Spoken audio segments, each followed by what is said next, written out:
Welcome.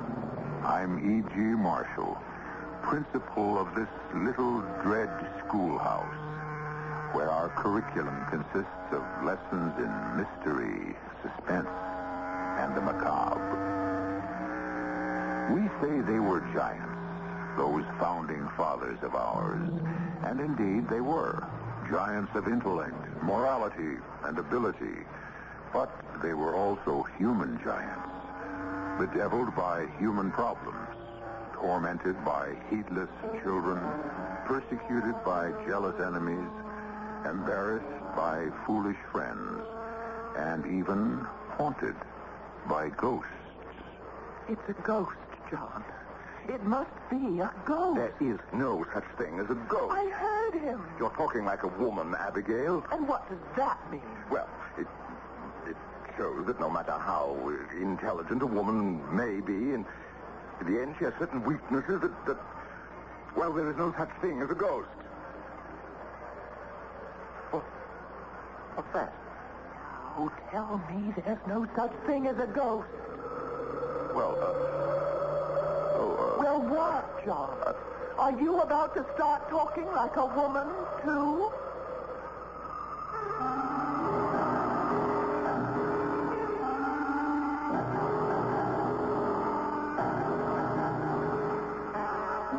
Our mystery drama, Ghost Powder, was written especially for the Mystery Theater by Sam Dan and stars Marion Seldes and Michael Wager.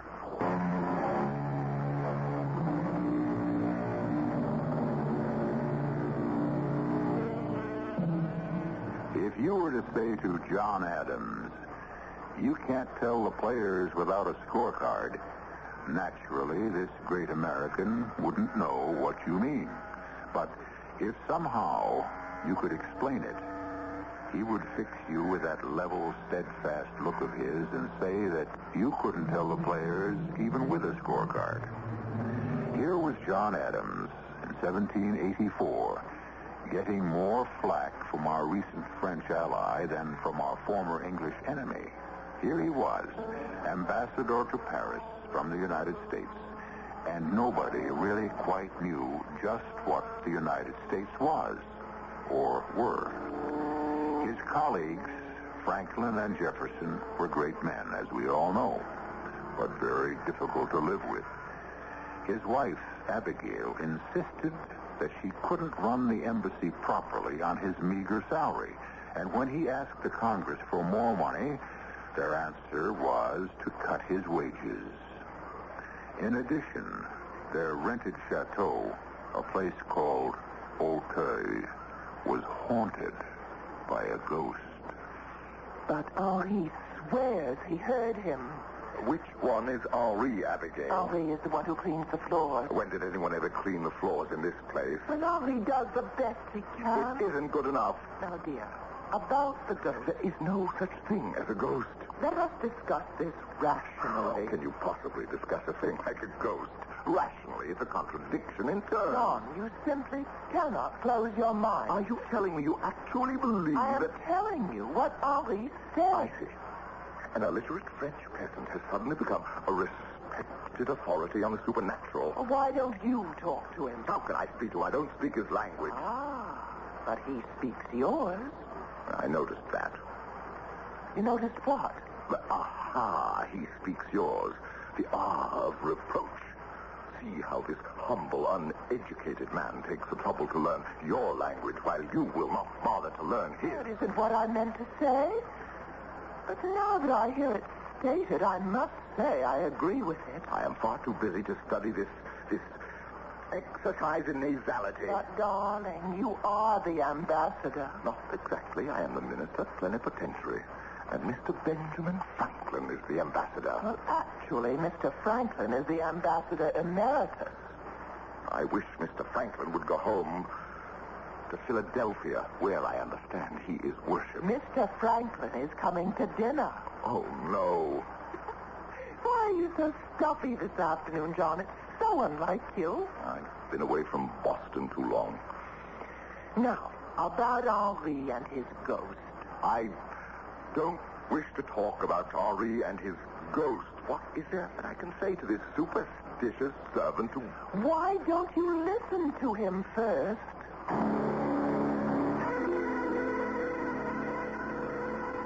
Oui, Monsieur Adams, I have heard him. How do you know it's a him? It's the voice of a him. And what does he say? He says nothing. Well, this is a fuss over nothing. John. Well, how can he hear him if he says nothing? He says something, but I do not understand him. Does he speak French? Français, no. Does he speak English? Anglais, no. Then what does he speak? He speaks ghost. Ghost? Yes, ghost language. Oh, there's a ghost language. Oh, yes, Monsieur Adams. But what is this ghost language? And where do you hear this alleged language? Oh, I hear him all over. But where? Particularly? In the library, in the bedrooms, and all over. How can I get rid of a ghost? You must call in a witch. A witch? Yes, the witch comes in and says a charm, and the ghost runs away. Why? Because the ghost is frightened. Oh, now look, my good man. There is no such thing as a ghost, and I think you had better get back to work. My uncle, he says the same thing. And one morning he is found rot. If you spent more time getting the place clean as you are paid to do instead of weaving these impossible fables about ghosts... Henri, the master will give this matter his full consideration, and we shall rid the house of the ghost. Thank you, madame. And you may finish cleaning the floors. I go, madame.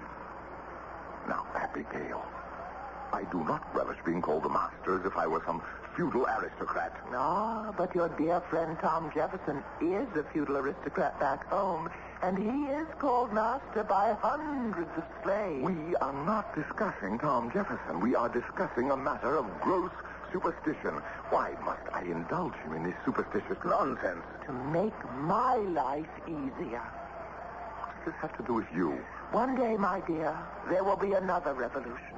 A revolution of the women. Oh, what on earth do women have to revolt about? It will come in a faraway future. I shall not live to see it. My dear, I do wish you would stay to the subject. Although you change it so many times, I confess I am at a loss to know where exactly we are. Call in a witch and have this demon, this ghost... This figment of Henri's imagination. Well, whatever it is, properly exorcised from the premises. My dear, it does the lower elements no good to reinforce their superstitions. Perhaps not, but it will do me good. Henri's story has infected the entire staff. I want you to go along with this mumbo-jumbo before they all run away. Oh, let them. We can hire others. No one will want to work here. Oh, please, John. Hire a witch.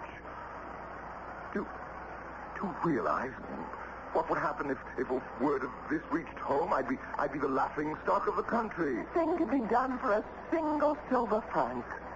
Jefferson. What will Jefferson say? I will tell Henri to find a witch and have her here tomorrow. I forbid it. John, I cannot maintain this house without servants.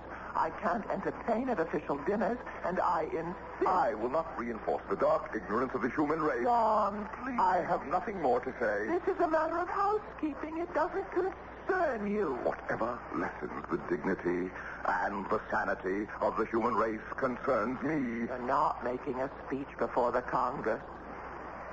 Oh, I'm sorry, John. I just realized how I sound. Well, I realize how I must have sounded. Good. Let's compromise. And call in a witch. No, I cannot permit it. Do you understand? I can no longer be mistress of this embassy. Yes, I realize that, and therefore I shall resign the post. John, this is an impasse, my dear. Each of us is standing on a principle. But you can choose to resign. But I cannot choose to be party to the dark barbarism of the Middle Ages. I cannot sanction witchcraft.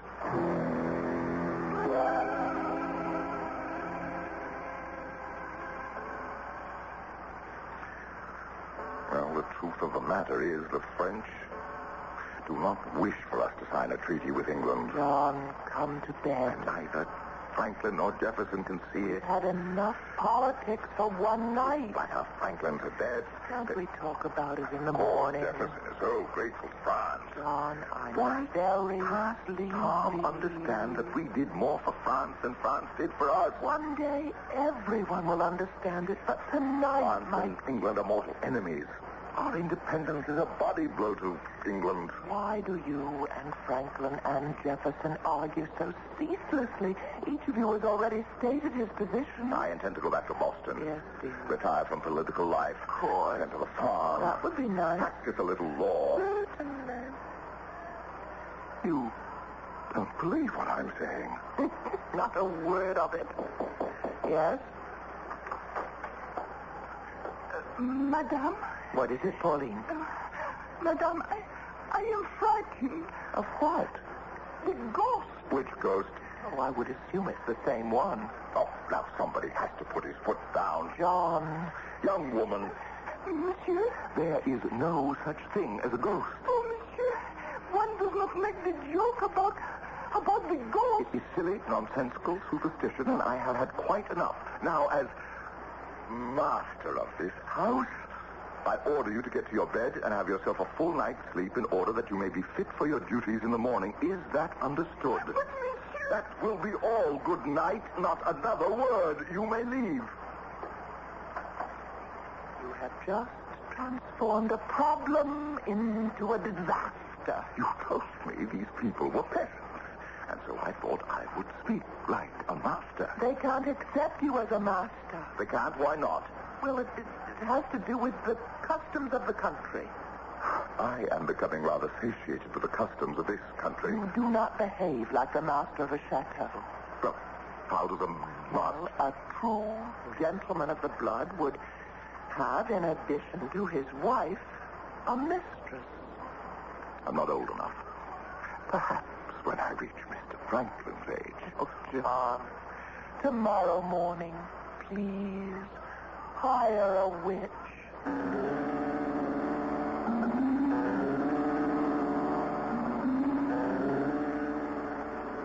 John.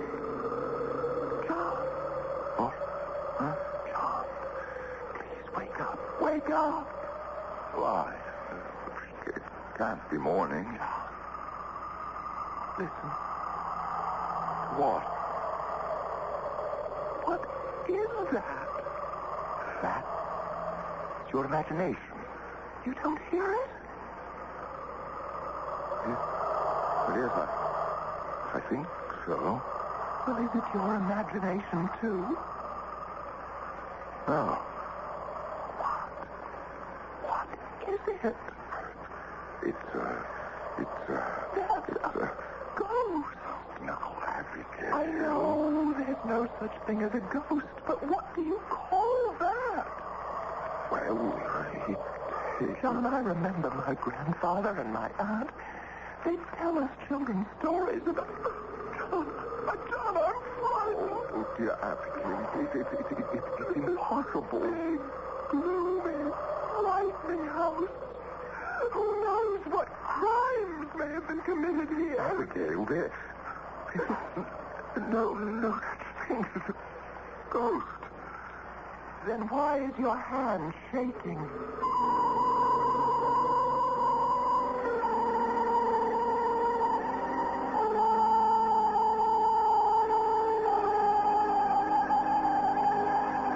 In broad daylight, in safe, secure, and familiar surroundings, there is never such a thing as a ghost.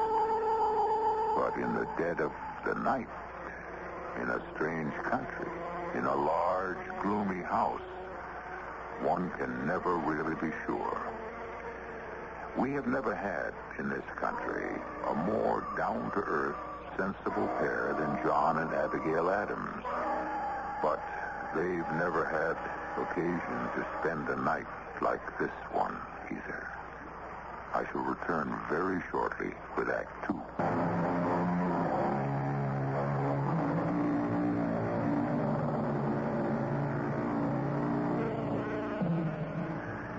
It isn't easy to be a man of intelligence and integrity, to speak one's mind and stand on principle at a time when men are valued for their flexibility.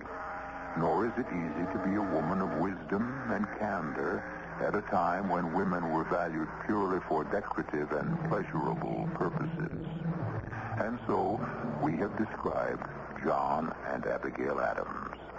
And these two intelligent and rational people are now having what can be described as a crisis of confidence. Each would insist there is no such thing as a ghost. And yet...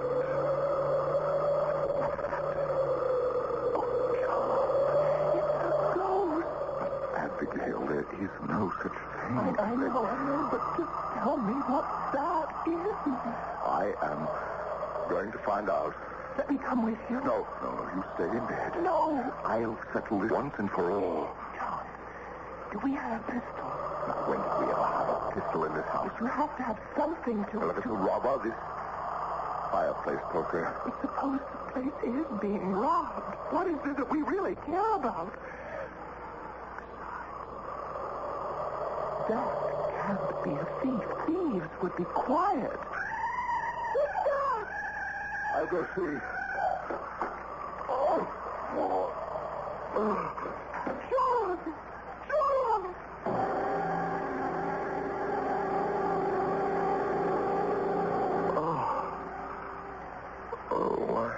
My head. Just lie quietly, my dear. You have a rather large bump on your head. What happened? I don't know. I found you lying on the floor in the hallway. The servants helped me to put you to bed. The servants? Especially Henri. Everyone's anxious to know what Monsieur Adam thinks of ghosts now. I remember. I heard that noise and then somebody screamed. That was Pauline. She heard the ghost, and she was frightened. I ran into the hallway. Something hit me on the head. Who? It didn't have to be a who. It could have been well, I could have run into that low ceiling beam near the stairwell. Something was making that noise. Oh, John. May we have only called in a witch? Abby, Dear, what harm can it do?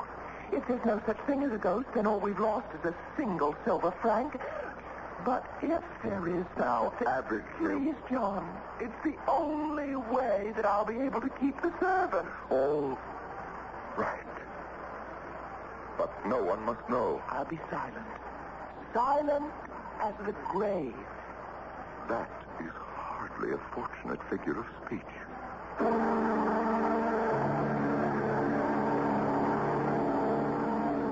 John, this is Madame Pinapesta. Monsieur. How do you do? And, you are purported to be a witch? Purported? What does Monsieur mean, purported? I am a witch. Well, I mean... Monsieur is a politician. I am a witch. Whose profession is older and more honorable. Well, what can you do for us, Madame Pinipes? The noise you hear is the Duc Dormant. How do you know? He was strangled in the chateau. Why? It was 200 years ago. He was the Queen's lover. She came to visit him here. They were betrayed. These things happen. But if he's dead... What can I say, monsieur? We are told that those who are killed for love never really die. Ah, so he wanders about the chateau, does he? Yes, monsieur. Wandering and wailing for his lost love. And how do you propose to dispose of him? That, monsieur, is my own secret. There are tricks to every trade. I do not ask how you employ yours. Accord me the similar courtesy.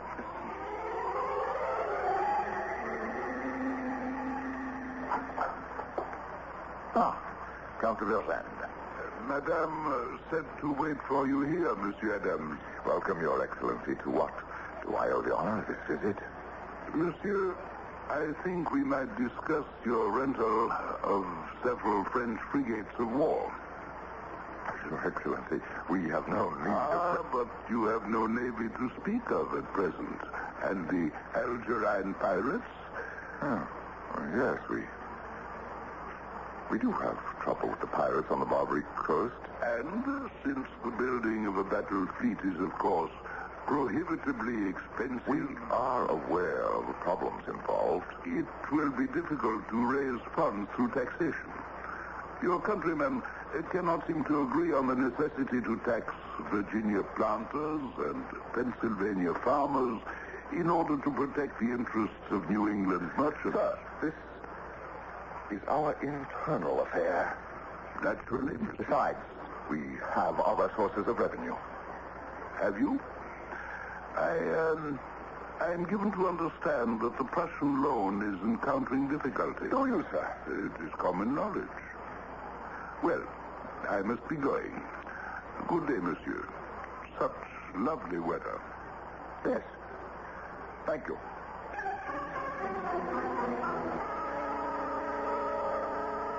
John, Tom Jefferson is in the library. Good. We have business. But you and I and Nabby and Colonel Smith were to go riding this afternoon. And John, he wants to marry her. I, Mr. Tom Jefferson, and I reached a meeting of the minds. John, I said Colonel Smith wants to marry your daughter. Later. No, they don't want to wait. Do you know what Tom Jefferson is doing? He is selling us out to France. John, it's impossible. Defending. Actually defending Tom Jefferson. I disagree completely with his manners, his morals, his philosophy. But I like and I believe he's sincere. Abigail, he has become a creature of the French, and I can prove it.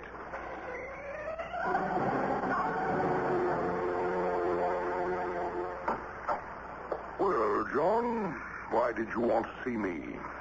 Tom, we must have this out. What? Well, George Washington won't live forever. Hamilton, too unpopular, personally. Hancock, Day. Thinking nobody really thinks they have enough. Enough of what? Buzz, slippery. What is all this, John? This is the talk that's going on at home. This is how people are thinking and speculating. It's going to come down to a fight between you and me. What kind of a fight? Power. Who is going finally to rule our country? I never thought much about it one way or the other. You want the truth, John. I think you're more qualified. You do a better job of it. Maybe you think that, but your friends, your Federalist friends, won't let you think that way forever. They'll egg you on for their own purposes. Don't you have the same kind of friends that I do, John? Yes, and all with axes to grind. And I shall be the victim of my friends, too. And it has to be this way, Tom. Why? You and I, we are on opposite sides of every question. One of us has to prevail. Maybe not. Maybe the people will split the differences between us. Maybe they will. But still, we have to fight it out. We can fight as friends, John? No. You have already betrayed me and the country. Be careful what you're saying, John. Oh, stop talking like a Southern aristocrat. What do you propose to do? Challenge me? How dare you accuse me of betrayal? You and I were sitting in this room night before last. We spoke to the progress of the Prussian negotiations. Yes? I had confidential information that things were going badly. You and I were the only ones in the city of Paris who knew it, or so I thought. This morning, the Count de Verlaine tried to use that fact to strengthen France's bargaining position. Well, what does that have to do with me? Well, if you didn't tell him, who did? Ben Franklin was also in the room. When I read the dispatches from Prussia, Ben Franklin had fallen asleep. Oh, what makes you think I told Vergennes? Your friendship for France is notorious. I am grateful to France for helping us overthrow the British yoke. Would you have us exchange the British yoke for one made in Paris? I am here to represent the interests of my country. You were the only one who could have told Vergennes. But I didn't do it. On my word of honor. What am I saying? Why am I trying to insist on something that should be beyond question? My integrity. How dare... Tom, we worked on the Declaration of Independence together. How can you even accuse me? Tom, I'm sorry. I don't know what to think. Someone is betraying our secrets. Does anyone else know? No one. Are you sure? Can you swear that not one other single solitary soul? Yes, I can swear. Well, what? Abigail, Mouse. Abigail? Well, I have no secrets from Abigail. But these are matters of government secrets. I know, but Abby is my counselor.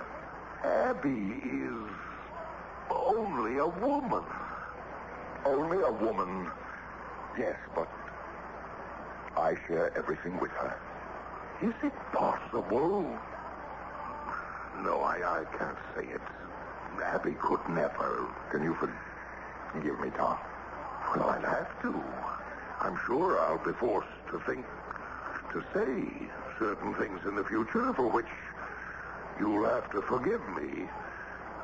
But how could Vergennes have found out? I don't know. Unless the walls have ears. No, that's impossible, John. Who can say, Tom? After all, these are French walls.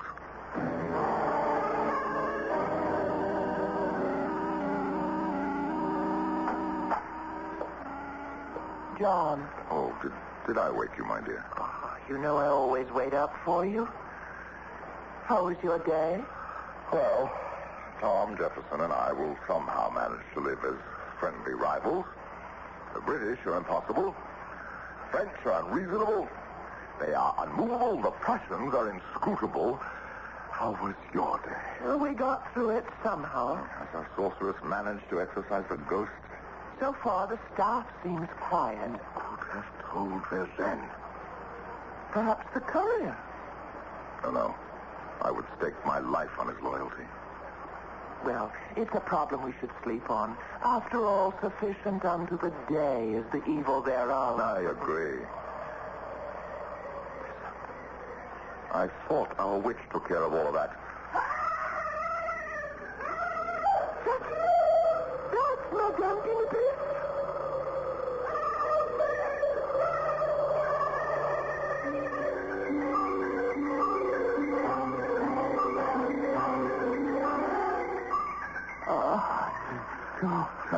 Guinevere.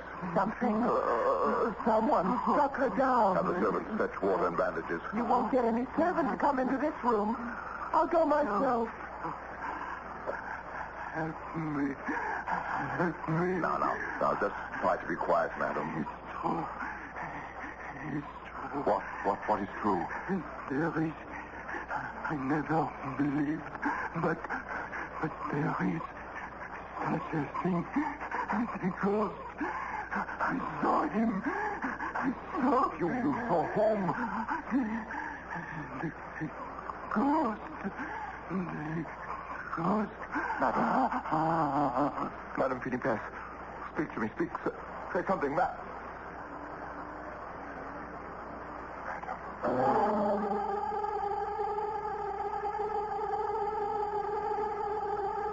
That's twice the ghost or whatever has struck. But this blow appears to be fatal. Is it a ghost? Well, we have the word of perhaps a foremost authority, a witch. Who would know more about the subject? You'll get to know a great deal more when I return in just a few moments with Act 3.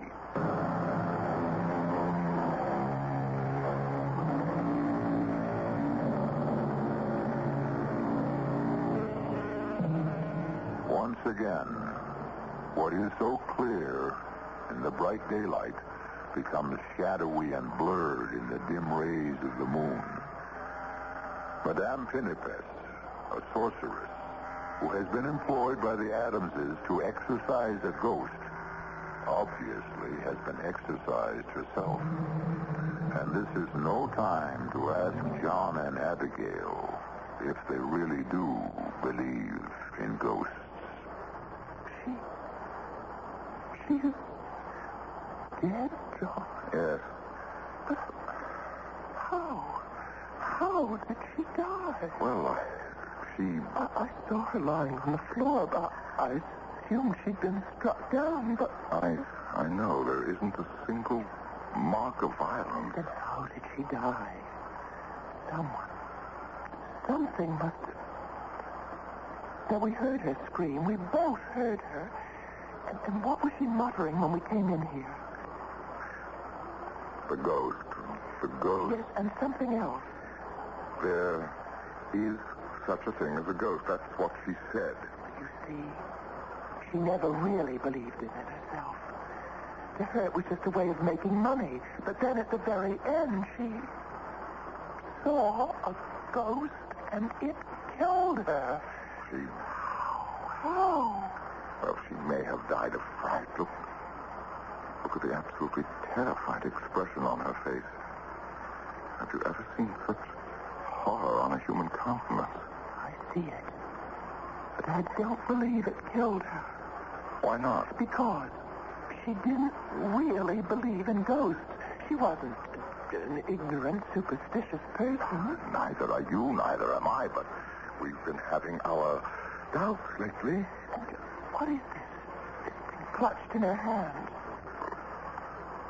A piece of cloth. It must be a ghostly vestment, part of the shroud worn by the unfortunate late Duc de Ormond. No, not this. Look, it's muslin cloth. Well, ghosts do wear shrouds of muslin, don't they? John, this cloth is fresh.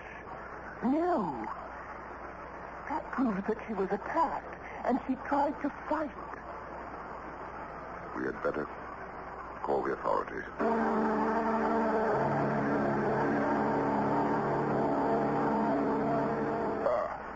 And for what purpose had you employed this woman? We were having trouble with a ghost, Monsieur Commissioner.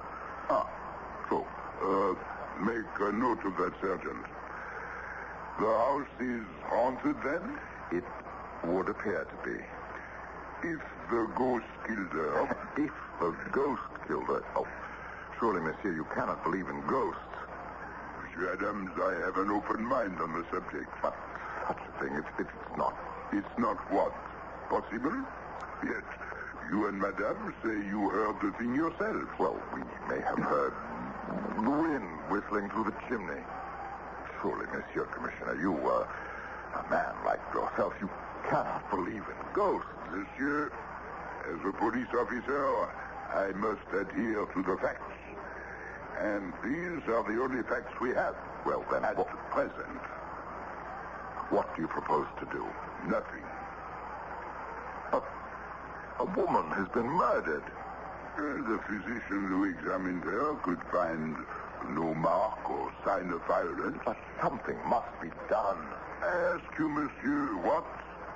If the deed was committed by a ghost, how do we proceed against him? But, monsieur, there is a more convenient explanation. Convenient? Well, perhaps satisfactory. The woman was over 80. It is entirely possible she died of old age. Yes, that would satisfy everyone. Sergeant, write that she died of old age. The most respectable killer of all.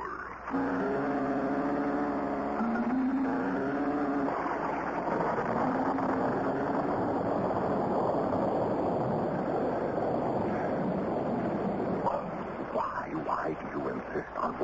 outdoors in this dreadful weather? Because, my dear, we must have a talk. A confidential talk. Rain. There is a ghost. Oh, no, Abigail, not you. And I can prove it. Oh, please explain it before we catch our death. John, I want you to make up the most far-fetched story you can think of. Why? About politics. And tell it to me in the library. I don't The understand. more impossible, the better. But why? John, I'm afraid if I tell you, you won't do it. You'll have to tell me eventually. I won't have to tell you. Then how will I ever know? Oh, you'll find out. Now, please, let's go back to the library, and you must tell me the story with a straight face, in the utmost confidence. It must be a very serious matter. You must play your part to perfection. My dear, I'm not an actor. No, but you're something even better. You are a lawyer.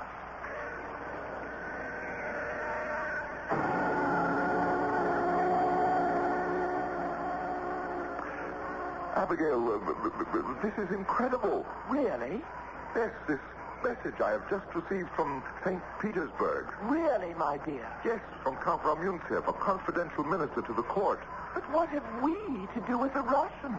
Well, the Count believes our two countries have a great deal in common. I can't imagine what. Well, no, the Russians are established on the western end of our continent.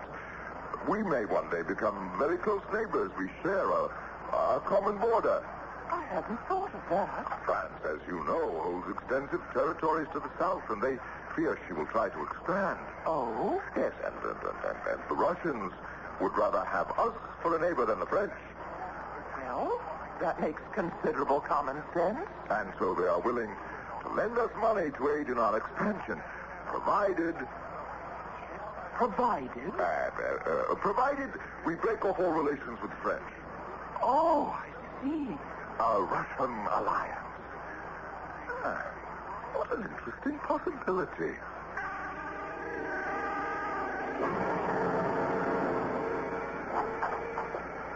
Tom, you're early. Dinner isn't for an hour yet. You needn't expect me to dine in this house. Tom, now, what is it? You accused me of selling out to France. And all the time you were scheming to betray us to Russia. Me? You needn't look so innocent. I've been told that you're in correspondence with the court at St. Petersburg. For what purpose? How can you ally us to the most tyrannical ruler in Europe? Who told you I was in correspondence with the Russians? A confidential source, the Count de Vergennes. How did you know? I shall explain it at dinner.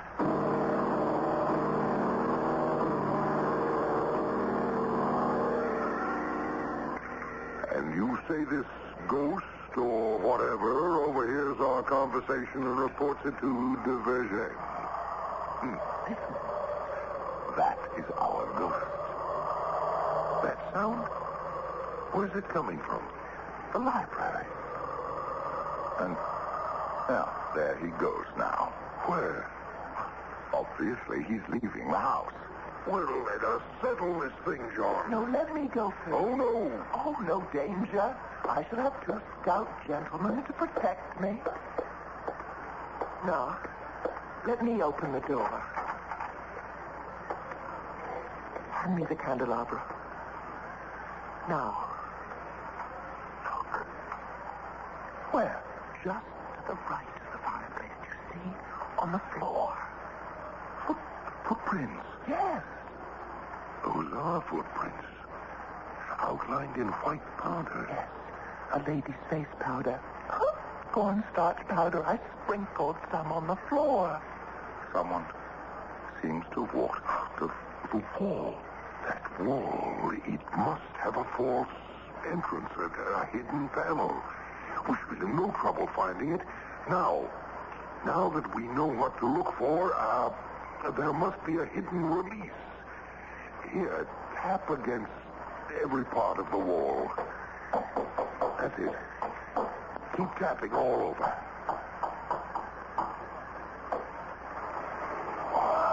Listen, we found it. Oh, look. Look, the center panel is opening. Listen.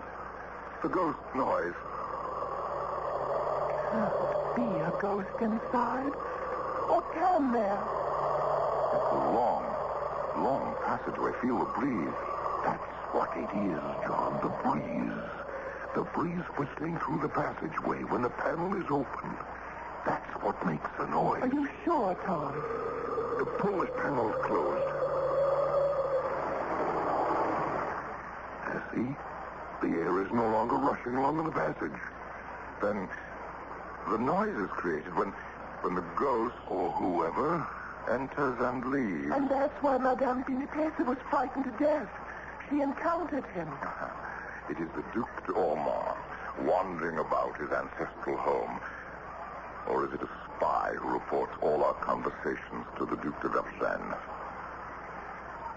Tom, shall you help me find out? Gladly. But how? The ghost is on his way, obviously, to report to the Count that you and I have had a serious difference of opinion. Let us retire to the dining room and finish our dinner. Give him an opportunity to return tomorrow for his regular evening spy work.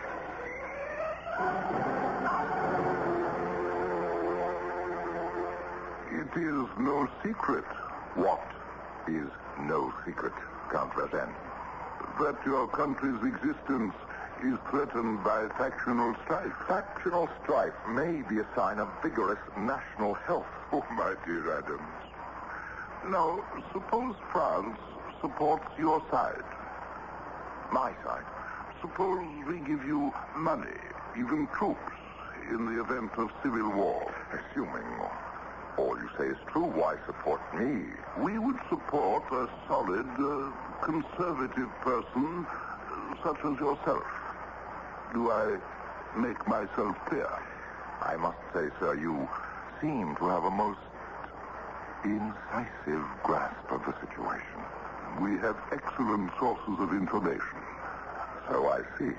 A word to the wise. Consider it. Indeed, sir. I shall.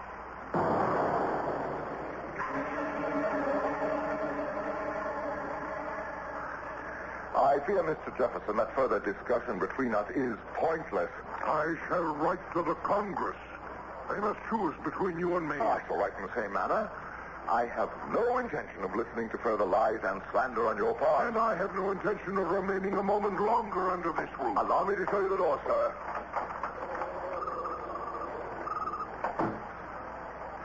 Well, if our ghost was there, we gave him an earful.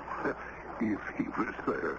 Did you gentlemen stage your quarrel? Abigail, you shouldn't be here. Why not? It might be dangerous. But it was all my idea. You know, Abigail, sometimes it's difficult for me to believe you're a woman. I accept that as the sincerest compliment you're capable of, Tom. It was so intended. Listen. Yes. Our ghost bestirs himself. Panel has just opened. That's the wind. I hope. And now the panel has closed. He must be headed for the doorway to the library. But if he is, I'm ready for him. Now. Hold him. Hold him. I've got him. Abigail, get a light. A light. It's a light. Yes. Here. No. What? It's the police commissioner. Madame, your service. What What am I doing here? Yes, you well may ask. And we are asking. You see, I am conducting an official investigation. Indeed, sir. Yes. There have been allegations of a ghostly presence on these premises. And so, since ghosts are... Yes? Ghosts of what? Ghosts are illegal. You could have told us you were on the premises. No, sir, but it was a confidential investigation. I understand. Have you found the ghost? No, Abigail, nor do I think the commissioner ever will. Will you agree with me, Commissioner, that the ghost would seem to have left these premises for good? Yes, monsieur. It would seem that way. And we'll mention it to no one. Not even to Monsieur le Comte de Vergennes. Oh, that would be appreciated, madame. Besides, the library appears to be too drafty a place in which to discuss various matters in the future. I understand, monsieur. So I don't think that the ghost will be entertained by the conversation of Mr. Adams and his friends anymore. I understand. Monsieur, madame, good night. Good night. Well, that's the end of our ghost. I think. That noise. Panel must still be open. Let's close it. It's the wind roaring through the passageway. John, look. The panel. It's closed. It's not the wind. Now, Abigail, I am sure there must be a reasonable explanation.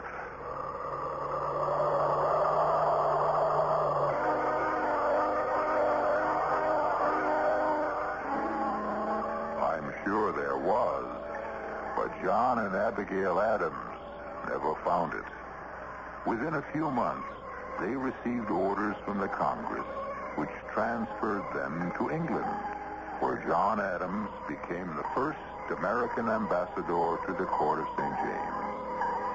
And if you think he had problems in Paris, when he arrived in London, he really that's another story. I'll be back with a sidelight on this one in just a moment. There's something almost, I can't say supernatural about Adams and Jefferson. Natural enemies, they were warm friends. They outlived all the other heroes of the Revolution. They became the grand old men of the new country of the United States of America. And America became a fusion of their opposing ideas. And if you really want something to think about, they both died on the exact same day, the 4th of July of 1826, on the 50th anniversary of the Republic. Our cast included Michael Wager, Marion Seldes, Court Benson,